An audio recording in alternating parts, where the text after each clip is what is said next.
Il-Parlament Ewropew ivvota b'maġġoranza qawwija favur direttiva tal-Unjoni Ewropea immirata biex tipproteġi lil ġurnalisti, attivisti, akkademiċi, artisti u riċerkaturi mill-kawżi slep. Vot li huwa pass importanti biex il-liġi defnissi r-realtà. Wara l-vot il-President tal-Parlament Ewropew u MP Maltija Roberta Metsola stqarret li tinsab gburija bir-reżiljenza tal-Parlament għax kieku ma kienx għall-Parlament Ewropew lanqas biss kien ikun hemm proposta direttiva slep. Il-proposta tal-Kummissjoni Ewropea għal direttiva segwi l-inizjattiva li ħall-Parlament fl-2021. Komment lil Net News li President Metsola qalet li l-bżonn li l-ġurnalisti jitħallew jirrapportaw b'mod ħieles fuq kwistjonijiet li huma ta' interess pubbliku mhux biss huwa importanti iżda essenzjali biex jiġu mħarsa l-valuri tal-Unjoni Ewropea fosthom l-ugwaljanza, id-demokrazija u s-saltna tad dritt. Demokrazija b'saħħitha tiddependi fuq ġurnalisti li jaħdmu fil-libertà.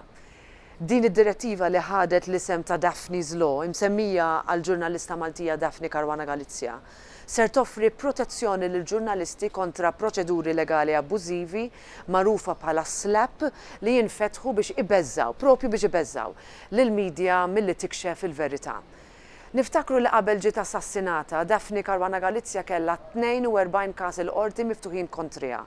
Permezz ta' dan il-liġi, il-pajjiżi Ewropej ser ikunu jistgħu jimponu sanzjonijiet fuq dawk li jippruvaw jabbużaw mis-sistema ġudizzjarja. Intant fi stqarrija l-MP David Kanza faħħar il-progress li sar sissa u rringrazzja lit-tim tal-Parlament Ewropew u lill-Viċi President tal-Kummissjoni Ewropea Vera Jourova tal-ħidma tagħhom filwaqt li wissa kontra l-isforzi tal-Istati membri biex iddajfu din il-liġi. Ejja niżguraw li l-liġi ta' Daphne tkun denja ta' isimha. Appella Kanza lill-plenarja fi Strasburgu.